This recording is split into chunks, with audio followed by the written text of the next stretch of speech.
Welcome to you all to twitch.tv/Wensleydale Cheddar. This is Stammer Stream, manga podcast and speech therapy combined. I'm your stammering host, Wensleydale Cheddar, here alongside your non-stammering hosts, Kastor UK and Dr. Hovin. Well, it's that time of year again, when I'm always jealous of you Anglo-Saxons. You see, while you guys have Halloween, such a pagan tradition couldn't possibly be how our ultra-Catholic country spends its autumn, so instead we have All Saints' Day. And while you guys dress up in slutty outfits and go to parties, we have to go to churches and graveyards, freeze our asses off, and light candles on graves. So, how's the Halloween season treating you, you lucky bastards? Not bad. Literally right after this stream, I'm going out to a Halloween pub crawl, dressed as Luigi, or as the packaging for this costume seems to like to call him, Green Super Workman.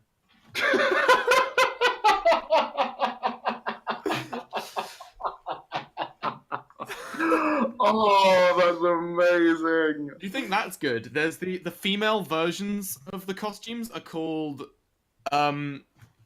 Super Workwoman Red and Super Workwoman Green. How much fabric do both of those costumes have combined? How much this sounds fabric? like a Germa 66 member. I don't know. I haven't actually tried it on. I could accidentally have picked one that isn't in my size. Oh well, it's got overalls, so it's fine. Yeah, I might see if I can nag my roommate to give me a lift because I'm not sure I want to be walking all the way down the main road of Leeds dressed in it. Yeah, no, I've been ill this week, so I haven't been out much. And not really annoyingly, Halloween is on a school night this year, but I'm planning to get wasted next weekend. Ah, right. The problems of being a teacher. Okay, you have to talk about something else, but because just last week just 2 weeks ago I said, speaking of drinking One Piece, I'll have to segue it from something else. All right. So Well, speaking of all One right, Piece? One Piece chapter 882. Oh, You know those things people ride around with, like the handlebars and the wheels and move backwards and forward? What are those called again?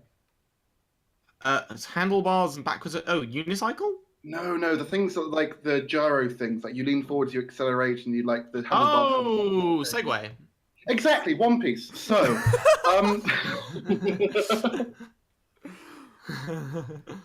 this is an interesting chapter. Yeah, it was mostly focused on the fight between Katakuri and Luffy. And yeah, still really buying him as a threat. Genuinely wondering how Luffy's gonna beat this guy. It feels like a proper fight that we haven't had Luffy have for a while. Literally, if he's going up against somebody that he just keeps bouncing off of and can't beat. Yeah, because like the thing is, I believed Doflamingo as a threat purely because of how much of a long-term role he'd had in this series, but the way he was actually taken out mostly revolved around either like people getting in the way or some kind of contrivance, meaning that the fight couldn't really, like, it wasn't really like both of them testing their abilities against each other. Like, this feels like a more like an even playing field. Yeah, I think that might be because this is a essentially strength versus strength fight. Most of Don Flamingo's threat was that he was the master puppeteer. Part of his threat was having to defeat his entire country to get to him. And there was the time limit and stuff. Also, yeah, this feels more akin to the Lucci fight, I think. Lucci, Enel, yeah. Any huge foe he's come up against so far, it's really cool. Enel is a great comparison since he also had the strong premonition ability in his haki. And the spear. Yeah. And the spear is I'm not sure why the spear's there, but it's cool. My favourite part of this, and I think it's in this chapter, Yeah, no, it is this chapter, isn't it? The Awakened Logia. Oh yes, yes. He can turn the ground into the mochi. I Which think is it was both an mentioned that, awesome- that it's a special paramecia. I'm not sure. I thought he was a Logia. I think it was retconned that it was a special paramecia, but yeah. Yeah. To Whatever that the means. One Piece Wikia. To Google, tell me.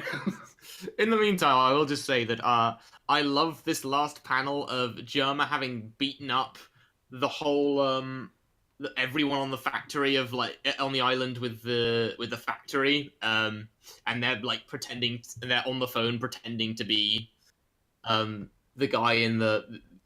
No, oh, sorry. This is on Germa's ship, pretending to be the guy who took out Germa's ship. That was a really cool note to end on.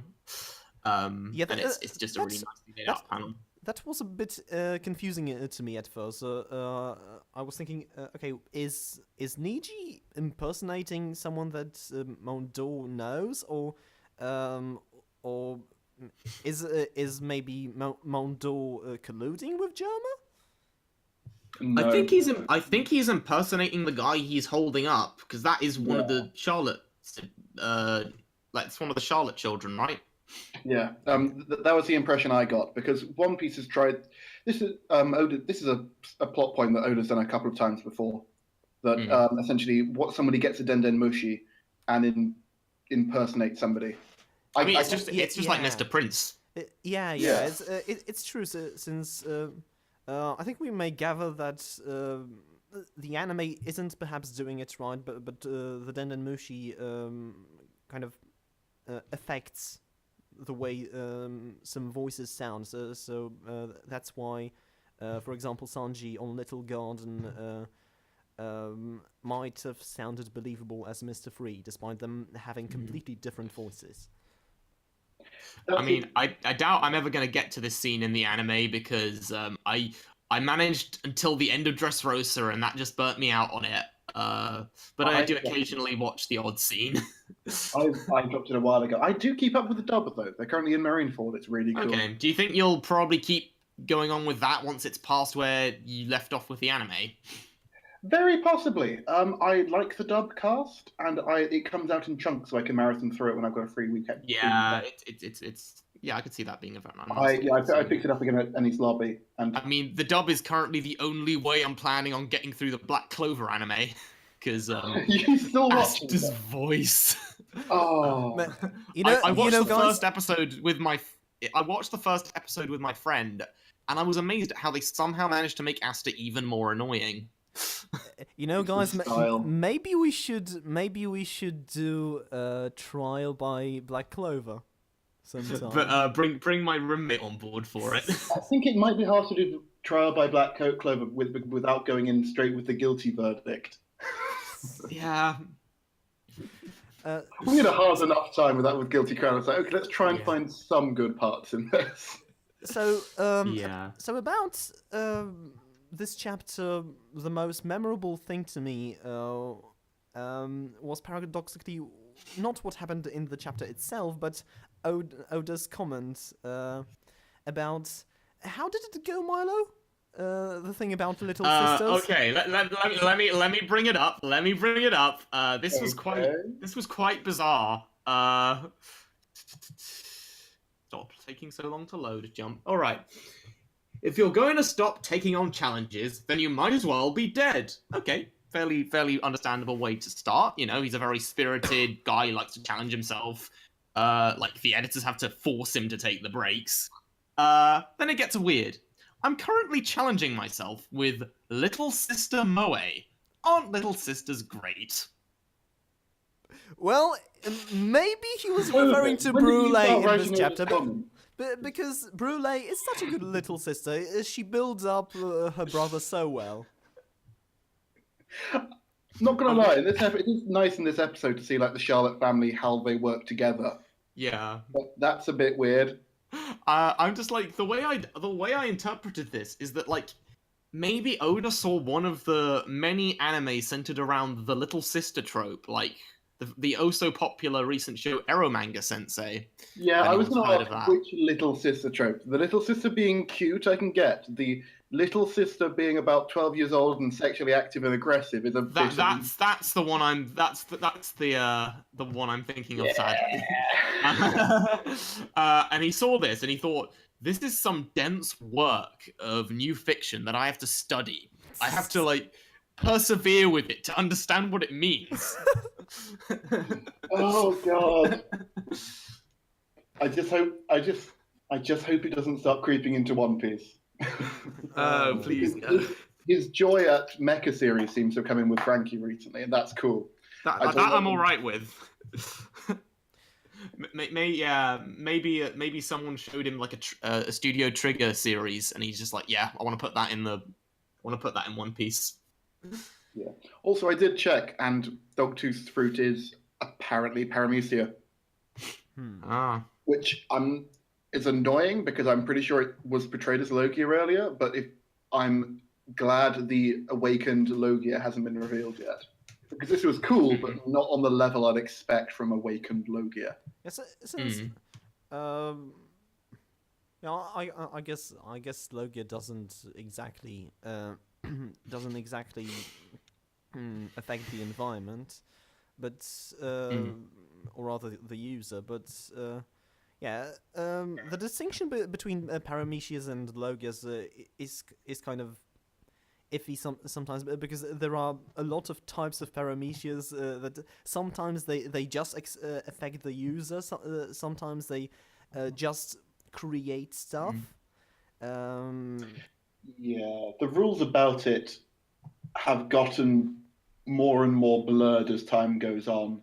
Because there was a time when no two fruits could do the same thing, and now we have essentially the power scale of fruits, about how some fruits do technically slightly different stuff, but a more powerful version of another fruit. Basically, the way I take it is, as long as it's another word, it's a different fruit. Which is unfortunately what it's going into now. I just see it as the fact that One Piece has gone for so long. I'm amazed its actual rules have remained this ruly. Because it's just like, oh, he's gone Super Saiyan. It's the strongest he can possibly be. Super Saiyan 2, 3, 4, 5, 6. And now instinct mode, or whatever that is. What, instinct? Hold on, wasn't that awakened? Or oh, you're talking about Dragon Ball Super, right? Yeah, no, I'm only keeping up with the Dragon Ball Super dub, so I'm way behind any of that. Oh, sorry for surprisingly good at the spoilers. moment. Okay. I'm not watching it at all. I just saw some spoilers, so. I know. No, I know I'm not going to avoid the spoilers, so I'm not even trying to. I keep up with Saab. It's besides, it's Dragon Ball. It's not like it's a particularly dense plot. Yeah. It's doing what it does best as a massive fight between stupidly powerful people. It's amazing. Yeah, like, also, I literally knew every single Super Saiyan power going through Z. Like, there were no surprises. Anyway, before we go on to MHA, is it okay if I quickly talk about the new Jumpstart? Sure. I actually wanted to bring up something about One Piece, since. Oh, okay. Sorry. You go ahead. It's in kind of a weird place right now, because if you think about it, both the heroes and the antagonists are working towards the same goal. So both forces want Big Mom to eat the cake Sanji Pudding and Chiffon are making. So if they worked together, they could easily part on relatively friendly terms. But the thing preventing that, making this whole situation really awkward, is Pedro's death. A good transitional chapter overall, I think, this was. But I have no idea when One Piece is going to go next. I don't see it being possible for them to part on friendly terms. Just because both sides have the same goal doesn't mean they have to unite for it. Yeah, but they could be a solution where neither side really loses.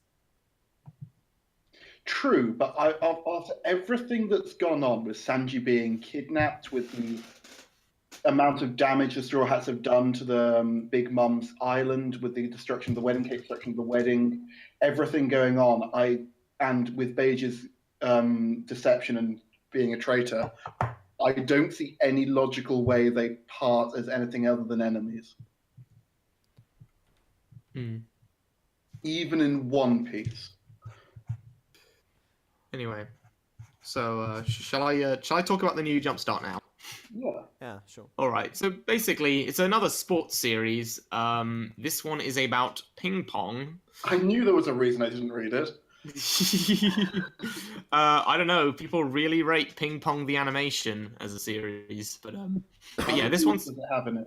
It's called Full Drive, and basically, it stars this main character who is half German, half Japanese, and his grandfather who is from Germany, was the strongest tennis player in the world, beating out even the really strong lot from China. Okay, so And basically, he moved to. Yeah. So what's with the sports protagonists who are half Japanese and half European? Because we also have Robo, who's half Scottish.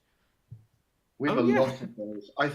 I've got the impression in modern times it's to essentially to give an in-universe reason for main character syndrome, in that you can tell them from the class with the stupid hairstyle they have. Yeah, and they also they also kind of make a point about how he doesn't really feel at home in either country, so he kind of has that outsider thing. Although that kind of gets a little resolved in this chapter, because basically he stumbles across one of the strongest female players in Japan, Marin is her name, and her friend, and they are practicing they're practicing at a table tennis place, and basically he shows off how damn strong he is.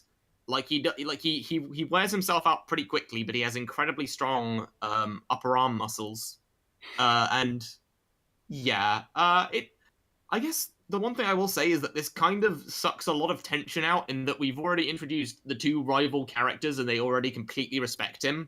Like, the cliffhanger is, okay, he's gonna go to the private school of these guys, but I guess we can always introduce more rivals later on down the line. I think the one thing I will say is, with these sports series, it's always a bit, there is a lot, because there are so many of them and it's not really my given genre, the series has to do a lot to pull me in. And so far this series hasn't quite done it, but I will give it another chapter. The art looks great. Like, whenever they hit the ball, the art is lovely. Yeah, whenever they hit the ball and they just like all these dynamic lines, and their hair and their clothes are swishing in just such a satisfying, visceral way. So that alone could give it a real shot. But I'm gonna give it another chapter.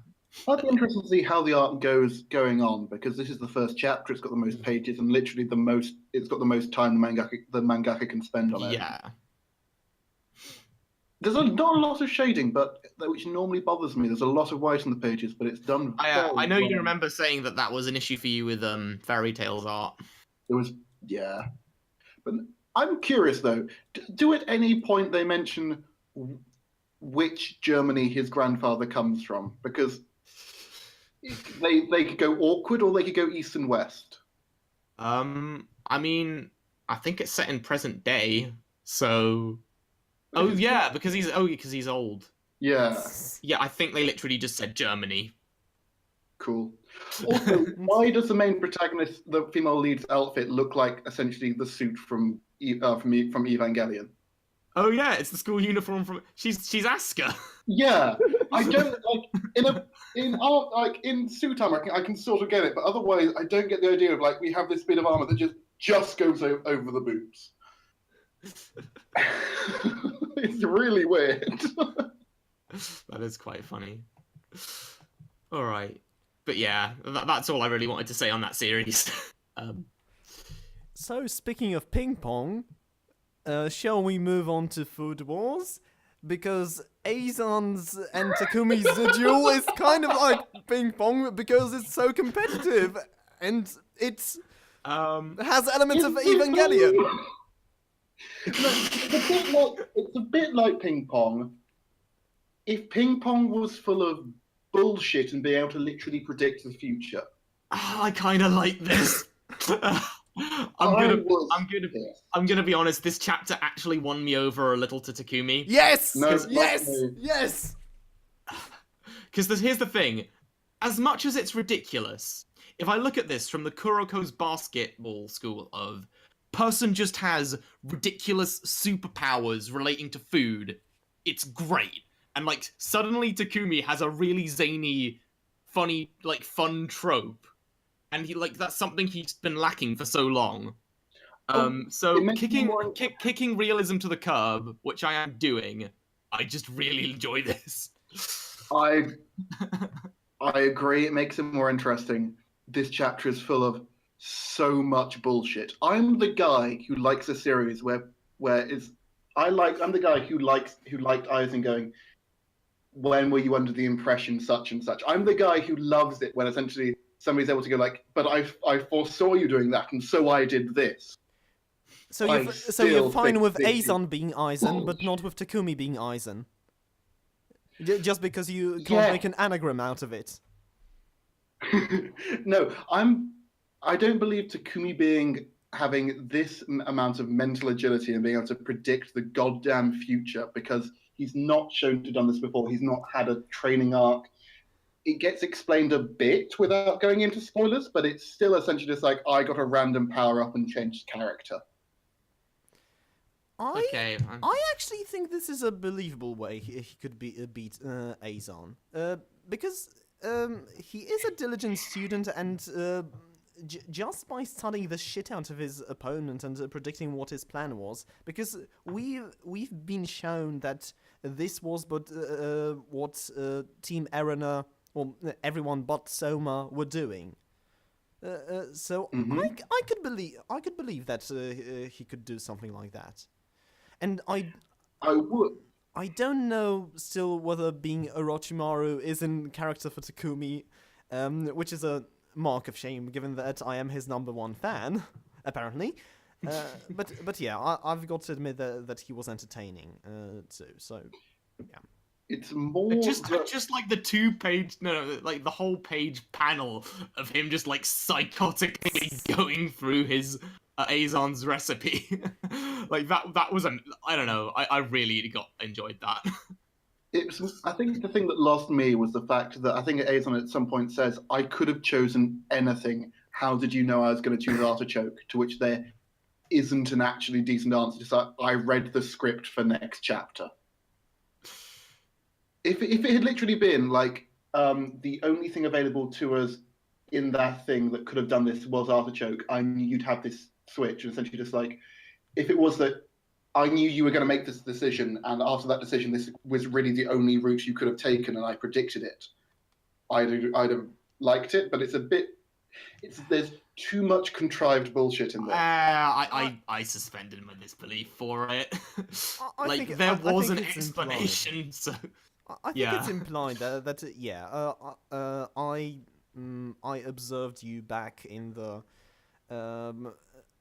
storage room. I think that Food Wars is also a series where you can just suspend your disbelief a lot for the funny stuff. So yeah, since it's very possibly, it's not really. Always it doesn't really always have a serious tone. So also I am a little more I've eased up a little on Food Wars as well, just because season 3 has started, and so far it is in the Moon Festival arc where they all have their stands and they have to sell stuff, and I really like that stuff. And also it has Rindo. It has Rindo, who's a good character, and Barnaby's wrong. The thing that also annoyed me a bit was essentially the terzo piatto. The idea that Italian cuisine is for centuries has been essentially refined to the point of there are 2 dishes, but fuck it, I know better than like hundreds of years of professional chef. Here's my 3rd dish, which magically makes it better. Well, it fits into very shonen. it fits into the theme of Soma's entire fraction. So yeah, I suppose Yeah, it's not bad. I'm on the same page as Wensleydale. It pisses me off. Well, it annoys me, and I'm not going to go into spoilers for next week. Next week also pisses me off. Okay, well I'll see if I agree. I guess. It's mostly that if this series had a good insight into Italian cuisine and like the Italian style and how Italian cooking worked, it'd be like, okay, I can understand this. I think the author and the specialist they got in understanding of Italian cuisine. It's pizza, right? Also, I've just realised the last panel shows off a bit of skin. I didn't realise Aldini, who's showing off a bit of belly. Like, yeah, okay. It's like, okay, food was his more equal opportunity than most. Nice. Yeah, lots of man-servers in this chapter. So, speaking of Italian cuisine, because sometimes the thing is that Chisaki does with his alchemy kind of quirk do look like Italian spaghetti. cuisine, the mafia. So they kind of look like spaghetti. So let's move on to My Hero Academia. I love this chapter. This chapter was fantastic. This chapter is so great. It does so much well. It makes me forget a lot of the weird stuff this arc did because I don't care anymore. This is amazing. It was such a good call to have. So basically, Harry's whole ability of let's rewind time, I'm crazy diamond is unbreakable, could have been really like broken, but they have the twist of if you touch her, she just does it automatically and she can't stop it. She doesn't have control over it. And we've seen it before. This is Deku in the entrance exam. The first time you find your quirk, you can't control it. Yeah. Honestly, Deku is honestly the only person in the series that probably could understand what she's going through right now. And like the fact that their setbacks actually manage to counter each other because he can now go all out and just have it instantly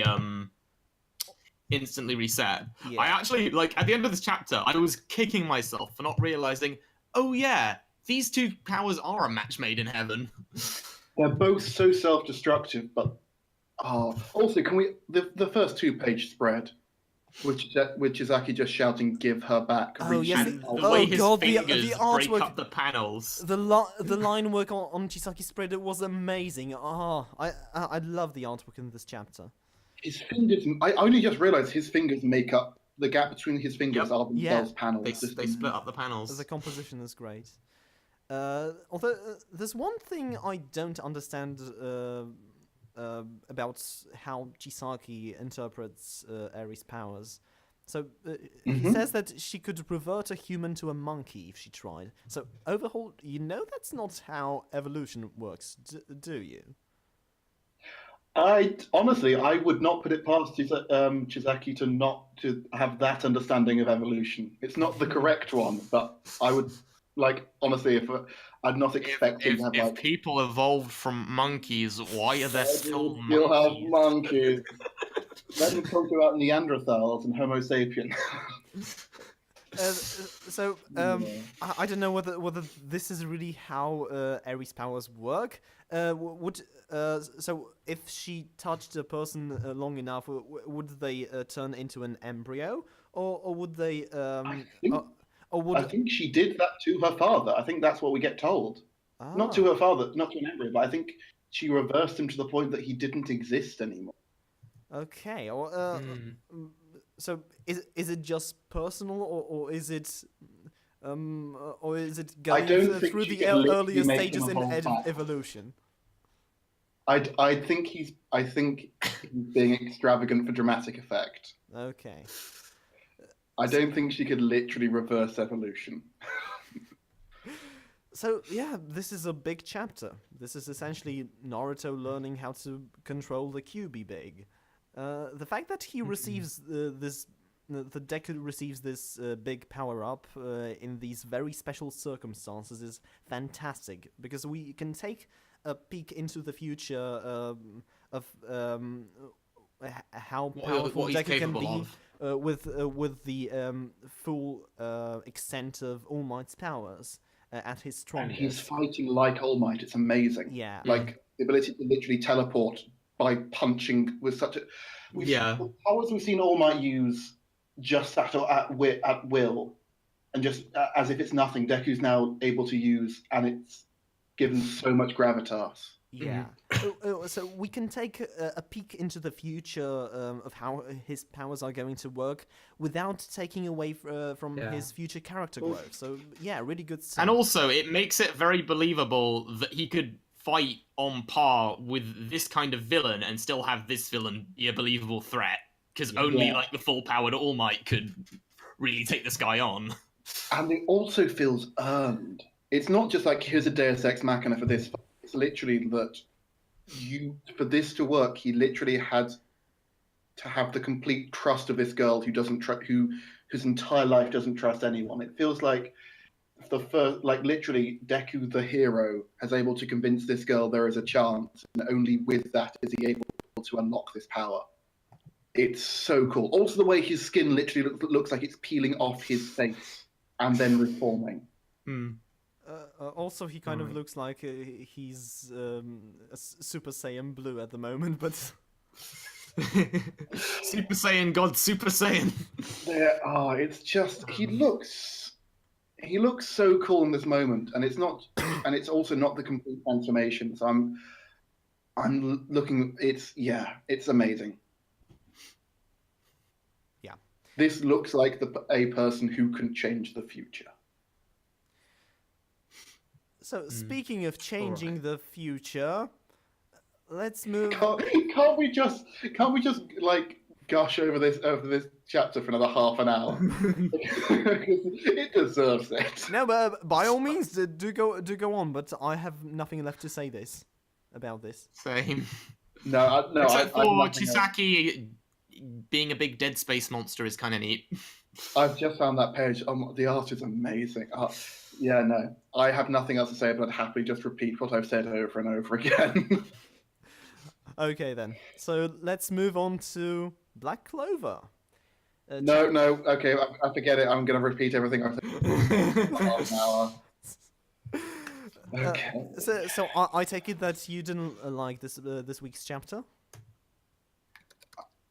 I don't think I read the entire thing. I didn't like it enough to keep reading. Oh my word, bad.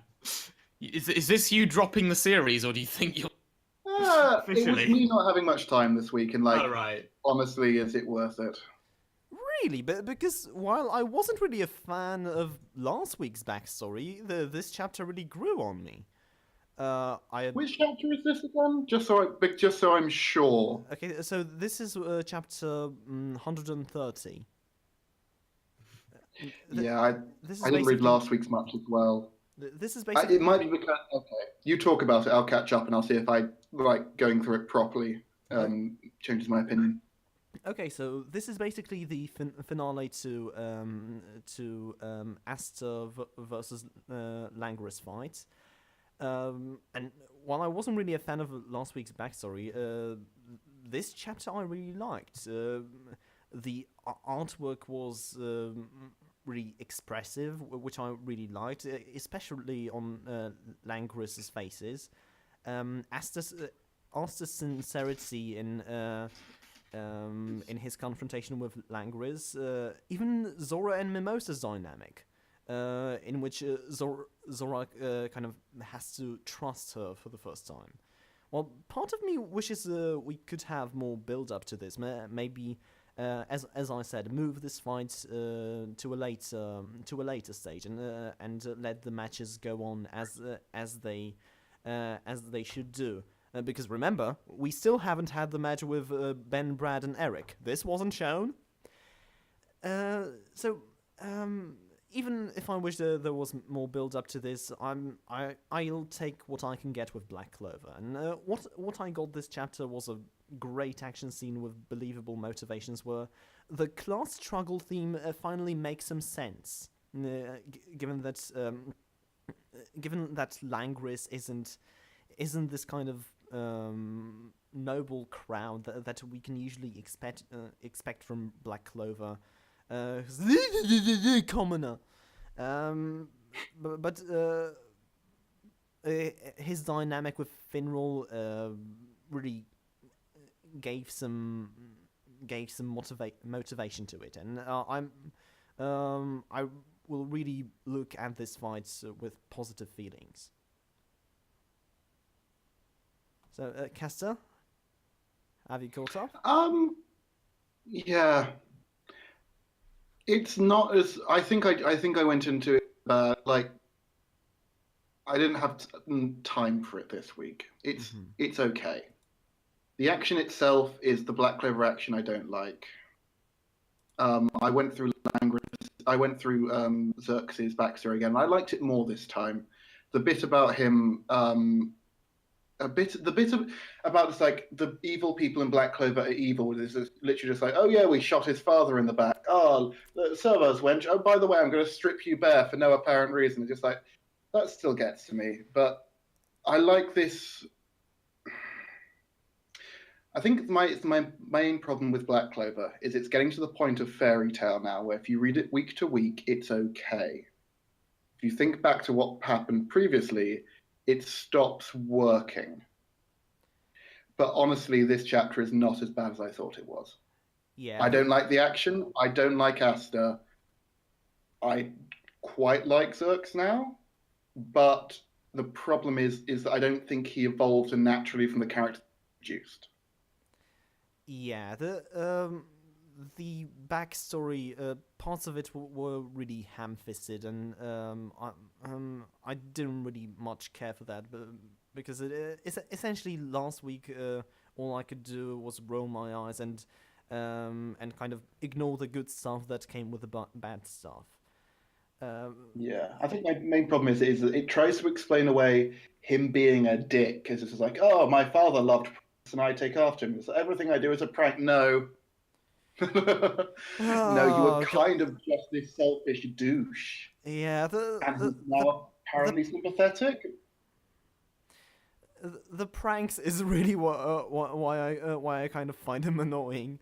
I just don't like the sense of humor. That's why I don't really care for this character. But thing is, I like him now. The backstory was good. He was honestly really cool in this chapter. Asta then had to come in, unfortunately. I swear to God, can't they just let someone have a good chapter without Asta having to step in? I think that this was kind of a good chapter for Asta to take over, to just come in and be the inspirational hero. Many other instances, I would agree with you. Here I think it works. Here I think I can see the sincerity through his words. I can. I basically look at him and I don't see the usual kind of stereotype I expect of him. I can see the character behind the intentions. So it's not the worst. The problem. Yeah. It's not the worst, but the problem is that he essentially, instead of Xerx winning this fight, Langris was made stupidly powerful so that Asta had to step in.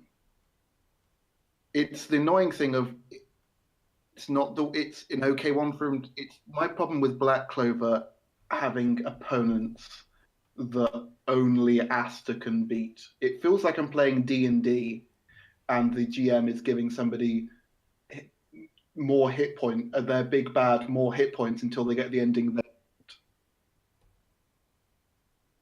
Hello? Hey? Hey, you're back. A dinosaur story. Sorry, did I cut out? Yeah. Sorry, what did you hear last? Well, basically a few seconds ago, when you were talking about hit points and D&D. Oh yeah, it feels like it doesn't feel like a natural fight. It feels like the villains in Black Clover are always too powerful for anyone to beat until Asta has to step in. It doesn't feel like anyone's wearing them down. It just feels like they're not taking any damage until, or essentially it feels like the narrative doesn't flow. The narrative stops for a while to show how big this bad is, and then Asta comes in and defeats them. I think it was a bit different this time since Zerx was supposed to be defending the crystal. This was supposed to be his job, and Langris, I feel, was really a character for Asta to defeat rather than Langris, since he also had a personal stake in the fight and wasn't just a random villain that a random noble villain that he had to defeat, a random magic knight that didn't live up to Zerx's standards, but oh no, I agree. It was better than it normally is. Asta's actual personal stake in this is better than, but yeah, it's still not great. I think Asta, the problem with Asta a lot of the times is if you can believe him as a character and not as just a stereotype. If you think he's genuine as a character, if you think he's genuine in his motivations in this particular instance or another. Thing is, I can take him seriously as a character. My problem is that he always piggybacks off better characters' emotions. He always ends up using their motivation to be the agent to defeat what they were trying to do. Yeah, yeah. I was going to say that I get that in many fights, but in this case, I just thought this was Asta's opponent to beat. Fair enough. It's an improvement from normal, but I think the problems are still there. My other problem is that he's now got what looks like another version power-up of his evil power. Thing is, he's got a horn now. I don't know if he had a horn before. Severely more demon-looking, and is apparently just able to. There's no fight or struggle. He's just able to. Oh, it's not Naruto literally having to control the QB every step of the way. It's I have demon powers. Sweet. Oh, okay. I didn't notice the horn at first. I thought this was the normal I didn't notice it either. I saw it was in panels. Hang on, that's definitely a horn. I thought that it was the normal version of his powers, but yeah, I agree that it would be better to see him struggle for at least a little while.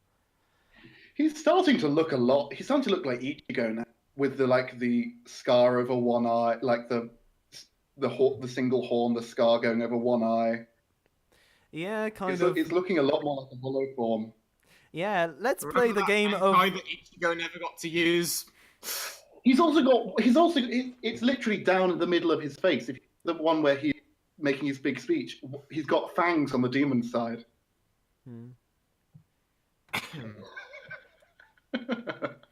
Yeah, no, it's essentially just like, hey, I've got a power up. Do for it. The plot said I got it right now. Okay. Should we move on to something that Hovin can talk about and we can agree The on? Promised Neverland. Yes, let's.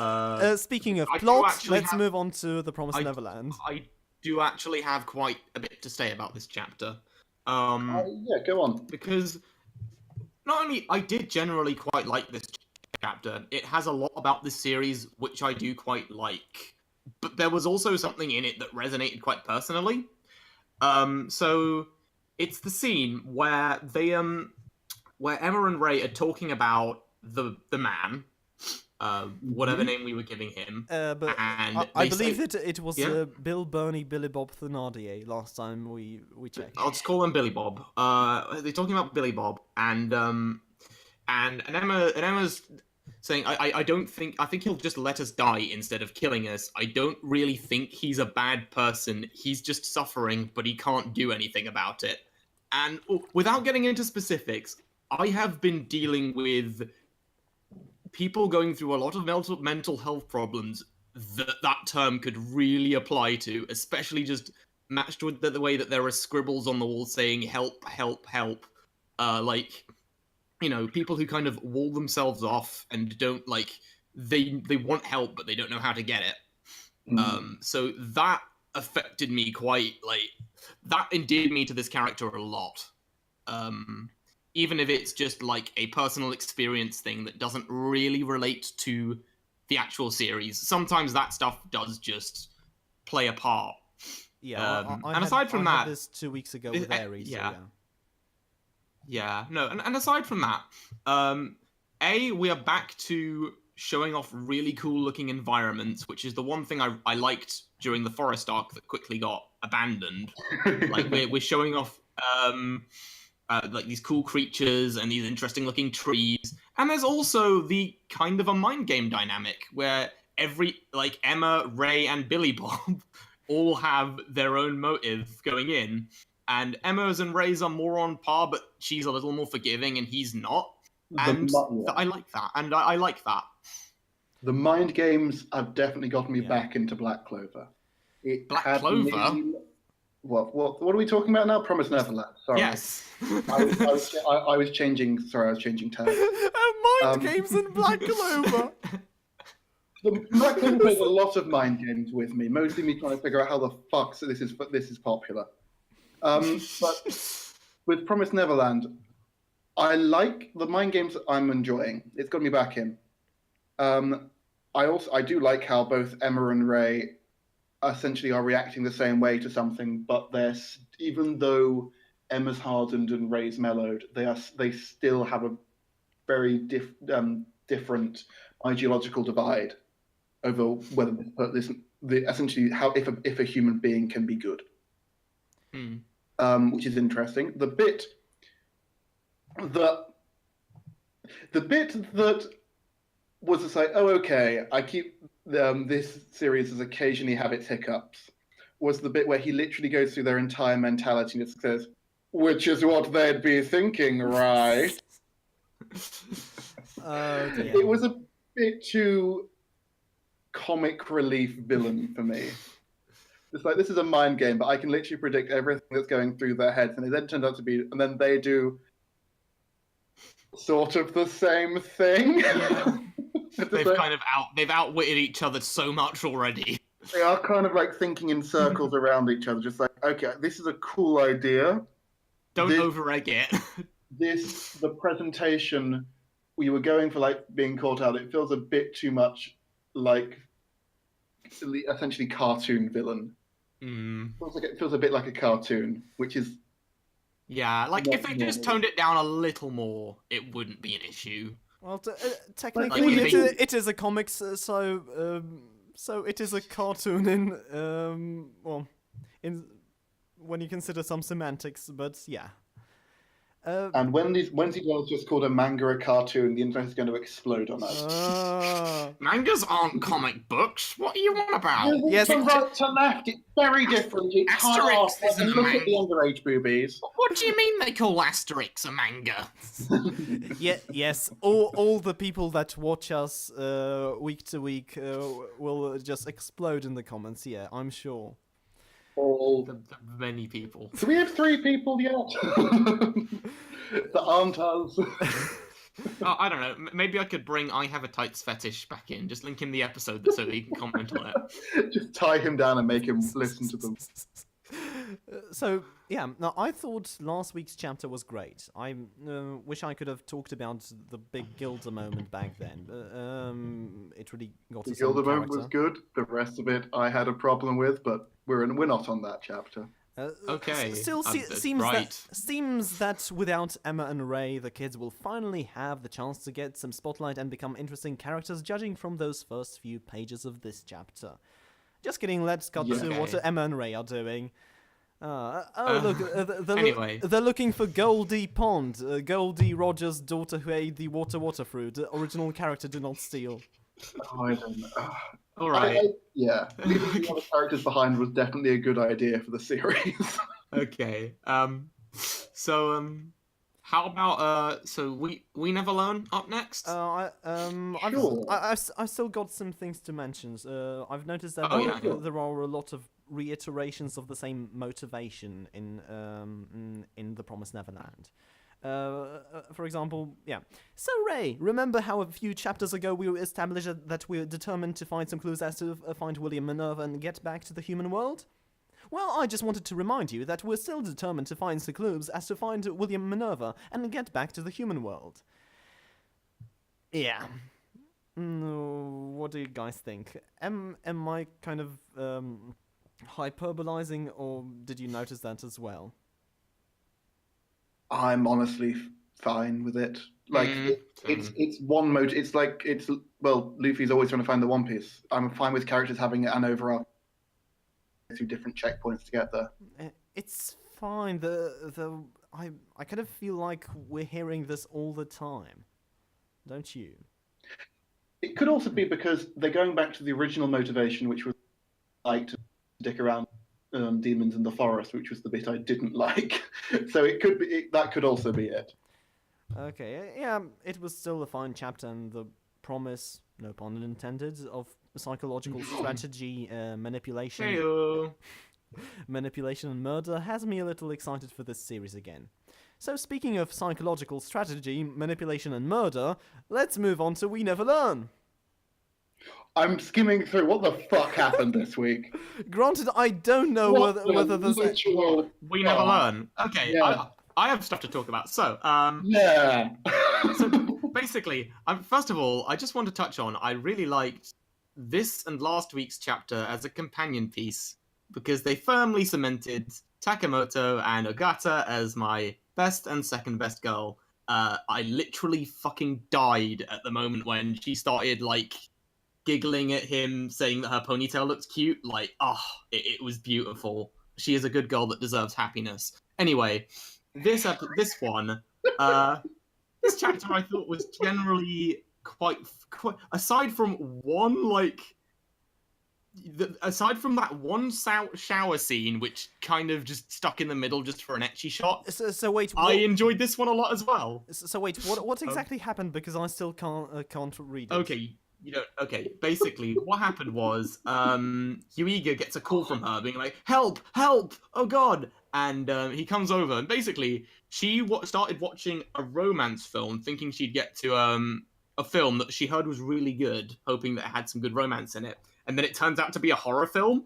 And turns out, horror films affect her really badly. It's so good. And there's a gag where basically she decides to take a shower, but she's scared, so she has him wait outside, and his mind kind of wanders to the place that a teenage boy would. So he's like, "Crap, okay, this isn't good. I'm just gonna close my eyes and clear my mind and shut my ears," and then literally the friend, the lab coat, Sekijo, bursts in, just like, "I've been calling you and you didn't respond. As my best friend, I'm here to rescue you." And then, she bursts out of the shower being like, "I've been calling your name this whole time!" It's like, and, My favourite bit is the way she has to go have a shower. Is that there's a random piece of wind and she manages to throw her dinner over herself. Of course there is. And also, do we want to note about how her dinner is this white viscous fluid? The dinner, yes. And then the instant shot is, here is an arse with tits. Yeah, I mentioned the ecchi shot. Well, no, yeah, half it's in his mind, half is literally, here is an arse and tits. Yeah. And then I love that essentially just like, "I'm here as your friend, have done exactly the same thing as the other person who is slightly romantically interested in you and has come directly to your aid, as your close friend," in inverted commas. Yeah.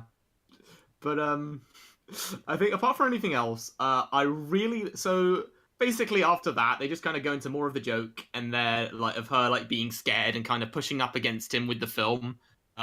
Then the other girls walk in, but they don't all walk in. Only Furuhashi pokes her head around the door, and you think, "Oh God, are they gonna have another misunderstanding?" But then Furuhashi picks up on what's going on fairly quickly and leaves. So again, kind of then the dad walks right in and misunderstands. And I like the little gag at the end of it was cleared up, and Ogata's dad was bad from coming within 10 meters of her. She just wakes up to find him about to kill Yuiga. It's great that her dad is the one that gets a restraining order from her. The joke. I think the joke is that he's an overbearing father, where he literally and okay. So I'm going to talk about a couple of things at the end of this chapter, which is my favorite bit of Furuhashi opening the door and then having a conversation via glances of what the hell is going on here, because that's very believable.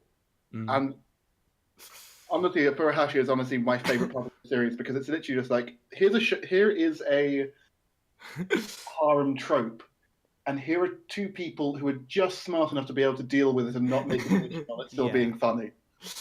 Yeah, well, her and Firmino really endear Legal Loli.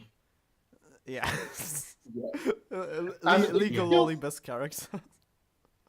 Well, Legal Loli is essentially, I'm going to fuck with you because I know where these tropes go, and I'm going to make this as comfortable as... Yeah, I've come around on her, like, I know I was very harsh on her, but I character quite a lot. Kind of having it explained to me in that way.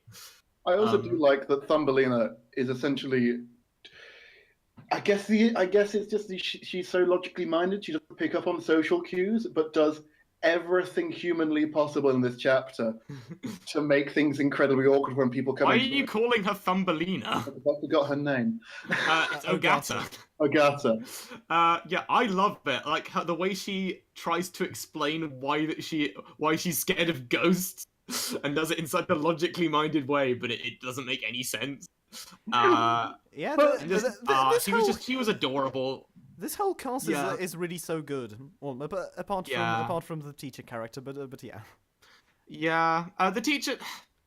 I don't even mind the teacher that much. I like some of the gags with the teacher. It's really just the thing that she's a teacher. Sure, like if that rubs you the wrong way, I get that. The thing that bugs me about the teacher, I'm completely fine with it, but the thing that gets me is that it feels like an editorial mandate, because every time the teacher comes in, the style slightly shifts, and the comedy and essentially the character roles shift slightly, and it feels like it's slightly different. I mean, it's because they can't do quite the same kind of hormonal teenager thing with her. Because Yuiga becomes the straight man. When he's normally the butt of the jokes, she becomes the butt of the jokes, and he becomes the one in control. But yeah, which is weird. But I just love how in the end Ogata is just like, oh, what would be the most awkward thing to do as my dad walks in? Oh, I'm going to throw myself on Yuiga, still asleep. And then apparently they were literally having essentially the duel of the fates for the entire night while she was sleeping. Because she wakes up in the morning and they have a samurai sword fight with pieces of wood, and this apparently went on all night. Wow, this chapter sounds interesting. I think that, honestly, like this manga has been on a roll the past two chapters, because it's a shame we weren't around to discuss last week because it was the big Takamoto chapter. But I loved that had a really funny gimmick going around with them having a three-way phone conversation where stuff got muddled up, and they were both texting Furuhashi to try and get stuff done. Just then, Sekijo appears to have some fashion advice. Which ponytail Ogata would find sexy? Who cares? No. My favorite part of that was definitely the describing her outfit: bangs combed forwards, fake glasses, 6 bra pads. Because she disguised herself as a Milo girl. I just love that, and it literally comes up with it. No, she looks exactly the same. Oh no, she can't be the same person. She has breasts. And because essentially, just like that would be exactly how she would just define herself as changing exactly who she is, and it's just like gives all of them talking about, oh no, she has breasts. It's like, okay, we're gonna give her psychological damage as well. I'll get you next time. Oh, I love it. Yeah, and but yeah, no, I liked both of these chapters a lot. So the two, yeah. So speaking of me missing Usopp, let's move on to Dr. Stone, Dr. Stone, Dr. Stone. Oh, I love that. Sure. Yeah, this chapter was great as well. This was a really good week of Jump for me. I enjoyed basically everything besides the jump start. I mean, what do we even start with? So Ginro, who we thought was going to get no character development, now being a contender for my favorite character from this manga. The fact that Kaseki is the one who actually gives the pep talk to Ginro. What a brilliant use of a minor character. See, take notes, Kaio Shirai. Or should we start with... Who's Kaio Shirai? Which one's he? That's a she. She's the author of The Promised Neverland. Who can't take the spotlight away from Emma and Ray. Or should we start with Chrome and Soinku's amazing brotherhood and the things that they are willing to go? How much information they showed just with no dialogue, just with the panels and the art. Yeah. Of him stealing and yeah. This is a phenomenal chapter. My only complaint is that I wish it had been 2 chapters. Same. I feel like there should have been more time between Kinuro getting that pep talk and coming in to save them. Because you don't really get that much sense of how much time it would have taken him to get there. He also does magically teleport. Yeah. I think it works with the rapid fire pace Dr. Stone set from the beginning. But I guess it makes sense. Also, I do want to note that everything in this chapter is completely perfectly accurate. Scientifically, you mean? Yeah. The entire thing about you literally do have to slow your breathing. It won't be able to react. It won't be able to neutralize all of the I think hydrogen sulfide in the air. So you literally have to breathe at a pace lower than it can react. So it's amazing. Also, I love that Chrome's essentially finding his. My favorite character in this was Chrome, because this is Chrome being able to battle his fear, and being able, he's in this society, he's not strong, he's not powerful. He's in this Stone Age, he is the bottom of the totem pole, but he's being able to find his pride, find his fear, find his strengths, and I'm waiting. My prediction here is that Ginro's the gold guy. Yeah. The Kinro or Ginro? Gin is for silver and Kin is for gold. Then I think Kinro is going to fight Magma and lose. Yeah. And I'm waiting for Chrome to step in and fight him. Not with the weapons, but with science. I'm waiting for there to be a rule. Essentially, this is a match between weapons you make yourself, and him to step in with, I made all these things, and I'm able to beat you. That would be awesome. Because the thing that's going to me is that they've mentioned Kinro's fuzzy eye disease, and they've also introduced the solution to it. So that's a very simple way to suddenly make, okay, here's an instant power up. I feel like him getting glasses should be a thing for the end of the arc after the fight is resolved. I think he's going to get the power up and still lose. That would be the most interesting round to take for me. And then, it would also be interesting for him because his pride didn't let him take the glasses. That would be interesting development, but I prefer the one where he gets the power up and still loses, because that builds Magma up so much more. And then Chrome, my absolute favorite character from this chapter was Ginro, though, since it's kind of you've mentioned that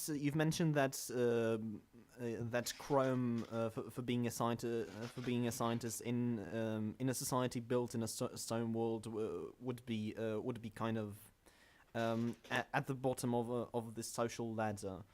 So Ginro is supposed to be the warrior. Whether I'm wondering what his motivations might have been. Was it just him following his brother in his career, That's the impression I've got. But since he's absolutely failing at his job. He's absolutely failing at what he's supposed to do.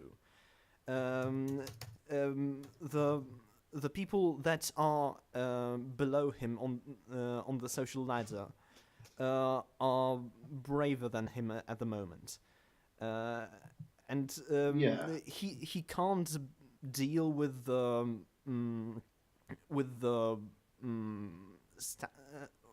standards that were that are created for him in the society, because he was not really created for that role. I disagree slightly. I think that up until now, he's had a very peaceful, very easy life. His brother was a guard, so he became I don't think he's a drive. He's always been able to be quite capable and never had to try at anything. Because he doesn't have to be a good guard, he just has to be a guard.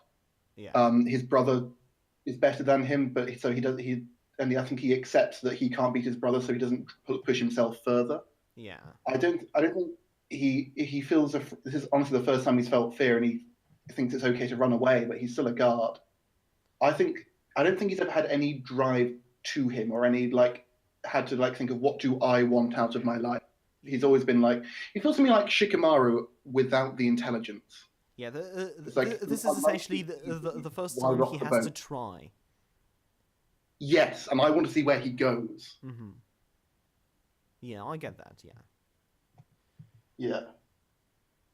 I'm looking forward to seeing where he goes, but he's a cool character. I still have Chrome. Anything... Also, I found the one thing in this chapter that's not scientifically accurate. Laws of levers. When he caught Chrome, he should have been flung out into captive.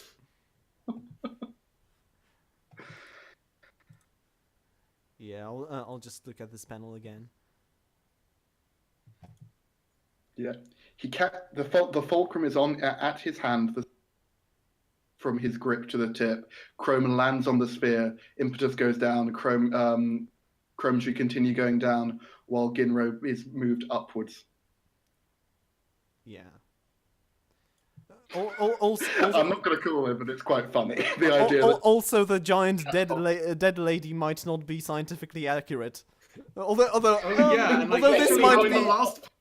Although I just noticed in the last panel how the symbolism of them overcoming this obstacle and obtaining the acid is the lady having the life drain out of her skull at the top. Oh. Yeah.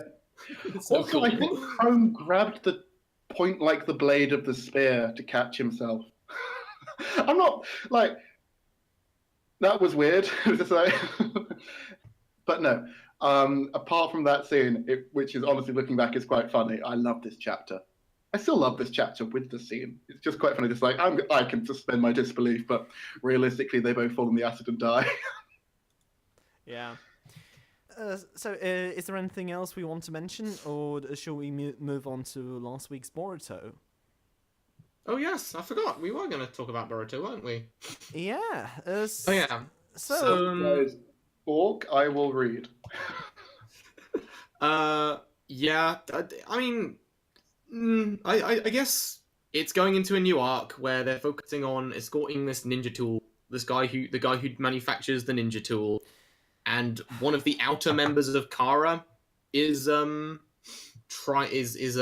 sent there to beat them, and they do that kind of thing where we introduce this guy and we don't know he's bad, even though his design is a bit ominous. So that and him and Boruto and the gang actually have quite a friendly, reasonable conversation with him about how he offers when one person berates the things that are keeping him alive, or making being able to use an arm and a leg, and the other person threatens the other with violence. Yes, a completely friendly conversation. Okay, it resolves itself fairly nice, and I can see how Boruto came out of that hey, I actually that guy was pretty cool. I'd like to see him again, and how it kind of helped, it helped him changes views a little on ninja tools, even though they should have really been quite easygoing to begin with because he was using them to cheat anyway. Yeah, that's Boruto being an idiot. Yeah, I don't that's not just theory Boruto from being Ninja an Tools. idiot, because why did they have to bring up the new ninja tech again? I mean, Naruto's logic when he first forbid its use during the Chunin exams didn't really work back then, and I guess the author's trying to explain it now a little better since they're not going off of the movie anymore. I mean, yeah, like I'm thinking it's like two different writers. It's the writer of the movie, which Yeah. they had to rely on, and the writer of this manga had two very different ideas. I'm They- getting some echo of like Yeah. how these tools should be treated. So this is essentially a retcon. It is very much a 180 in the story. Yeah. I like the reintroduction of Al. Yeah, sure. Yeah, this is the But no, the previous It is very Mizukage's. confusing, and honestly, I think I quite like it because it's unintentionally made it and Naruto seem like a terrible father, which I do find. Just like, do what I say, not what I do. I can use the right. Why couldn't I use them? Because I say so. It's it's just turning it around, but it's not really working as good as I might want it to. Especially it's once again makes Boruto unlikable as well. By just pouting and not accepting the mission, because now I think all ninja technology is bad, even though I'm still using kunai and shurikens, which are also That's my ninja favourite technology. one. I'm using computers, which are technology. But that's okay because we need it, but we don't need other ninja technologies. Yeah, the No. logic is stupid. I I think the don't one think thing, technology the one is- thing that I can't this chapter is that I'm excited to see this character who's after them, like what his deal is going to be. He's the one thing I'm a bit intrigued in this whole arc. You mean Al or the Kara guy? Al, is that his name? It's been ages since I read the chapter. Yeah. Al. I- Okay. I think that it's Ow. Oh, yeah. it's the guy who was one of the bodyguards for the previous Mizukage. Oh yes, Yeah. so it was. And they made a reference to the current events of the anime, where they are going on said field trip to and okay, I know I quite like the way the Boruto anime started, but it's gotten into that arc now and it's so slow. Like Welcome to filler. yeah, it's like it's literally this isn't this isn't based on anything.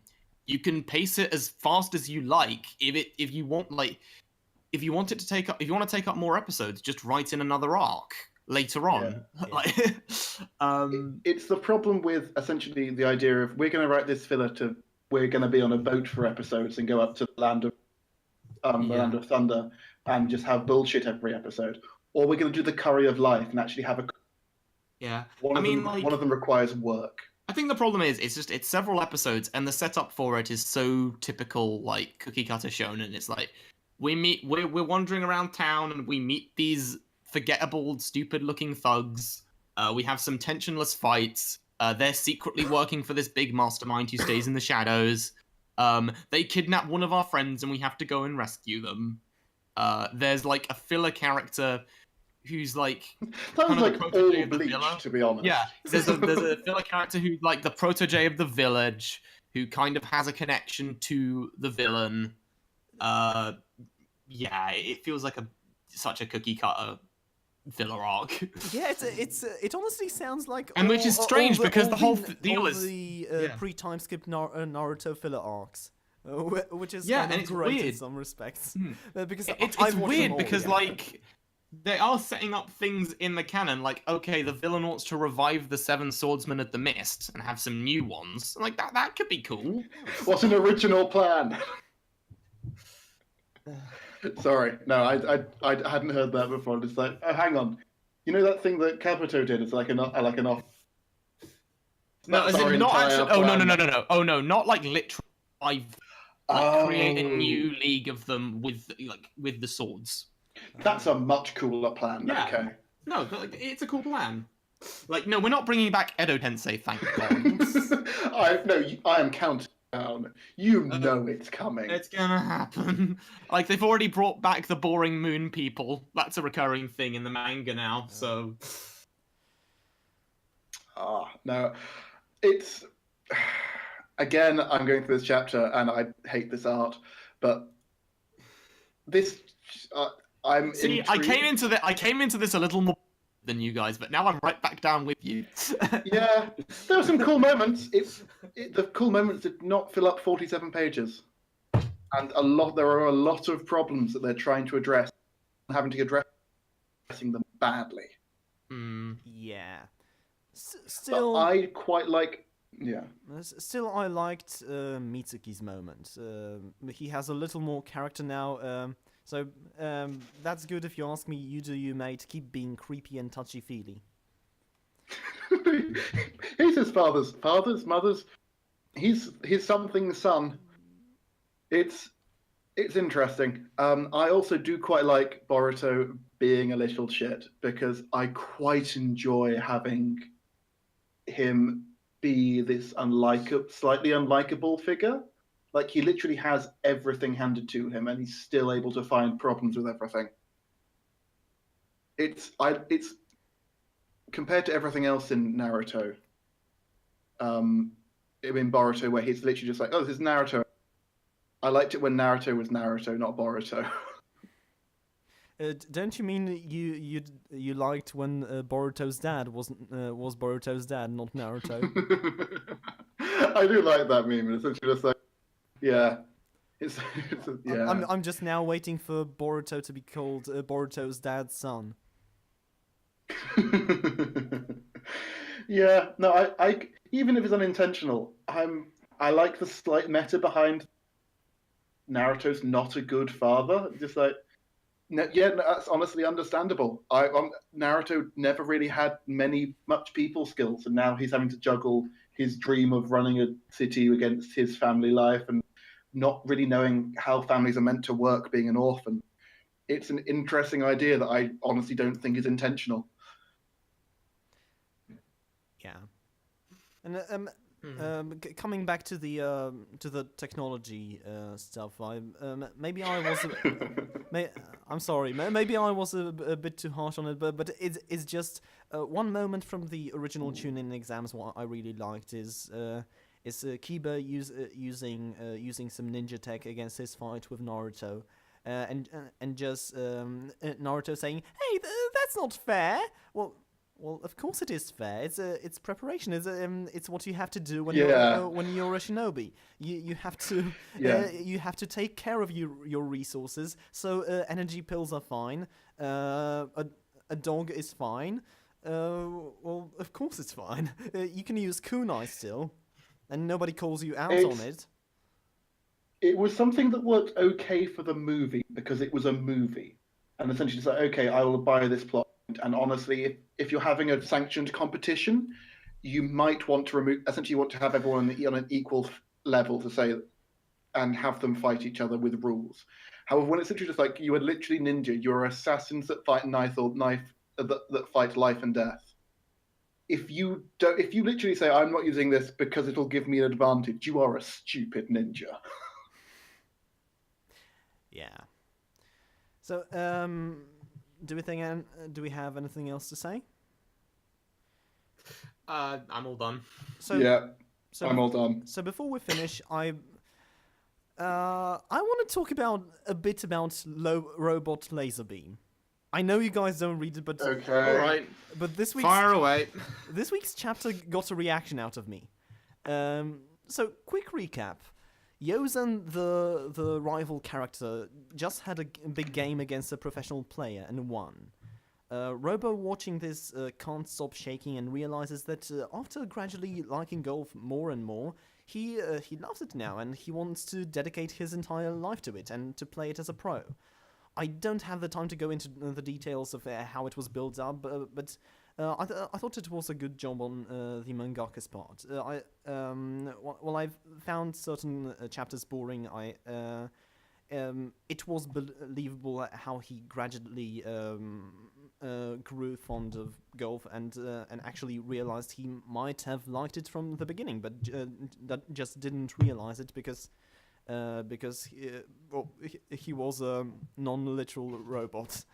But yeah, Youzan says he wants to become the best player in the world and complete a Grand Slam, but by winning all the 4 majors. So this was a big chapter of both characters stating the future goals and building up the how they might grow. And how Youzan might be a future goal for Robo to overcome to play against him, and he says that if Robo still wants to play against him, he'll have to do the same. He'll have to go pro, and Robo does want it, but he realizes that he'll have to put a lot of work into it. He's going to have to still play in the school club, participate in the summer tournament, which Youzan won't be able to do, since he can't do it at age 16, since he's not on his level. Youzan gives him his lucky coin, the equivalent of the straw hat, and they promise to play once again when Robo catches up to him. So here's when I thought, okay, great, I'm actually kind of interested now in this manga. I have a question. I just read the last page. Yeah, so anyway, in the final panel, we skip over to 3 years later. What the fuck? This is 30 chapters in, and it's like... This is the first honestly, chapter. Yeah, go on. I was literally reading through this. It's like, I'm not picking... Hello? For 3 years at my school and get back. It's like, I'm okay. I don't mind school life series. This sounds interesting. I can see relationships grow. I can see why I should care about the supporting cast who are going to essentially be the audience and peanut gallery for your show, for your matches. Just like 3 years later, we had all the emotional development. You don't get to see any of it. Why? Wait, where did they do a 3-year time skip? Sorry, I've not been paying attention. End of this chapter, 30 chapters in. In Robotech's Laserbeam? Yes. Yes, they're having a 3-year time skip. Just the final panel says 3 years later. We skip over everything. We're not gonna see Robo get good at golf. We're not gonna see the trials and tribulations he goes through. This is amazing. This is amazing how a manga could fail this way. And the weird thing is, I think, isn't it doing quite well in the rankings? For now. Never underestimate the bad taste of the public. Also, I was skimming through the art. I really don't like this weird art. Half the panels are really detailed, but have a lot in them, but aren't really the detail's not good. And half of the panels are them standing in front of white.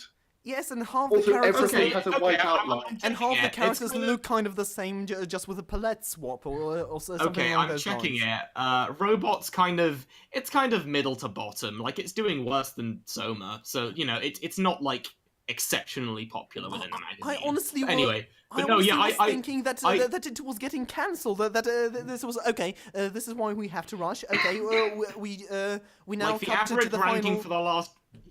We cut to the final like fight. The average ranking for the last. Go. Youzan and Robo. That's it. You go on. Yeah, no. The average ranking for the last 8 weeks is like 13th, which is it's like towards the bottom, but not quite in the danger zone. But yeah, I about the artwork, I found a similar thing when I tried to read the Kuroko's basketball manga, because I do enjoy the anime for being a ridiculous, silly shonen thing where the mechanics of the sport don't make any sense, but it just has a lot of heart. And the anime in a lot of places is well animated, but the manga does have similar art problems, and it's the same mangaka, which is why I bring it up. That makes sense. This chapter does not. What the fuck happened? None of this makes sense. It's not. It's the idea that, okay, we're going towards the bottom of the rankings. We might have to change something up, otherwise we might get cancelled in future. I know what I'll do. Yeah. Do I want to give them more characters to care about, so we can actually catch more people? Do I want to make the school life element bigger to catch, so we're not just specialising to the small portion of sports fans? No, I'm gonna make possibly the worst decision ever and have a 3-year time skip. It's I amazing. also skimmed through the next chapter. Like Fairy Tale's time skips were less out of nowhere than this. Yeah, it's Fairy Tale, I think. At least with that, you get like quite a while between them, and they don't happen that early chapters. it's like freaking Luffy after his first chapter with I'm checking his flashback. I'll need 10 people, and then I will sail into the Grand Line. Okay, next chapter. Okay, we're at Raftel now. Great. I'm checking this. I want to see what chapter 30 of what. So to see times that. I think the time skip for Bleach might have been about the 30 chapters of Bleach might be about the start of Soul Society. But holy shit! I'm just looking at list of manga volumes. Oh god damn it! It's the Wikipedia that doesn't show anything. List of One Piece chapters. So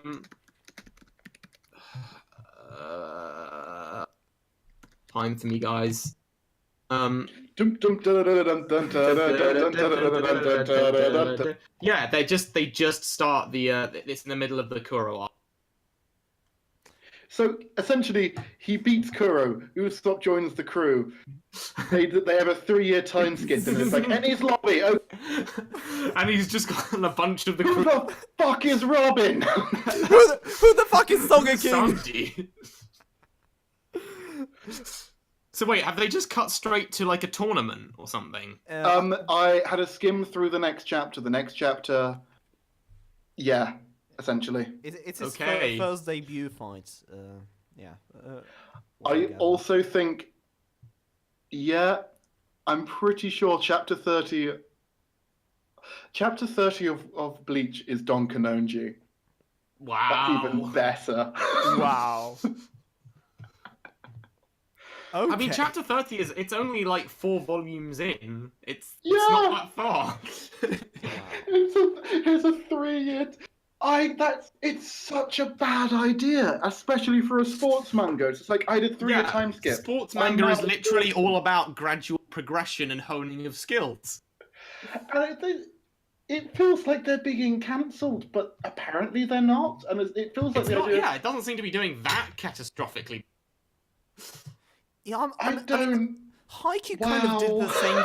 Haikyuu kind of did the same thing in its first chapter, in that we cut from the end of middle school to just the beginning of high school, or rather not the end of middle school, but well, we cut basically a year. But even so, it was still school. Okay, it was still kind of a twist in that. That Hinata and Kageyama were going to be in the same team now, but this what? It's I don't know. It's from everything we know at the moment. It looks the worst idea ever. Okay, I'm just looking. I'm looking through the comic, like the author's comment sales list. These aren't. It's gonna take me a bit of a while because this isn't like all of the ones in Jump. This is just the top in general, and I don't know there was a volume released recently. But just going back through them, Robot X Laserbeam. I mean, it's not really turning up in any of them, so I'm guessing it's not doing phenomenally well. And this is like top 50 of each month. We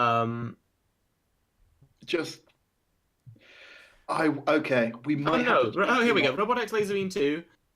It's highest rank 10, weeks on list 1. I guess that's not awful. It's not great. It's nowhere close to what Haikyuu's doing, which is in the same magazine. Yeah. But yeah.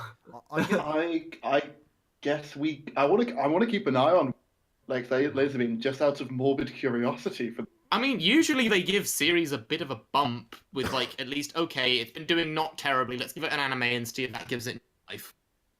Like, yeah, I want to see where this goes, but if this doesn't kill this manga, then I don't know what will. Yeah.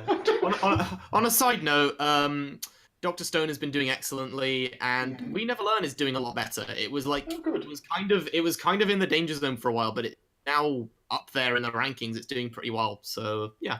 Okay, good that people are recognizing good stuff.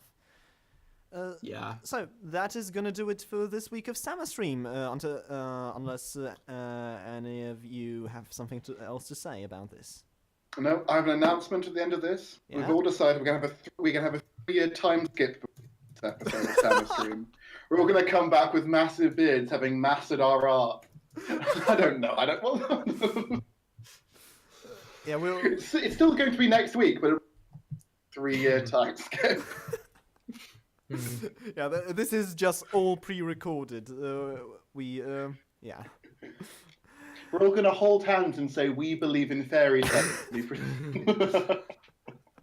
And come back and nothing will have changed. Apocalypse Dragon, boom. Okay, so... yeah, that is going to do it for the All Saints Day edition of Stammer Stream. Thank you for watching, either on my YouTube channel or live at twitch.tv/Wensleydale Cheddar. We usually try to record...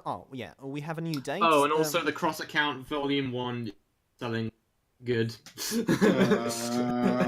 It's also like right at the bottom of the ranking. Oh, good. These are No, I said it's not. I said it's not selling. Good. It's like, yeah, it's debuting at 46th. Holy shit! Japan actually might have taste. Yeah. the little sister, the little sister sexy animes had me worried for a bit, but yeah. Well, I guess that's the difference. Like, it's a different audience. Like, the little sister sexy animes sell to the otaku. These are trying to sell to the general public. It could also be that essentially that you've got to pay for manga. You can just watch anime.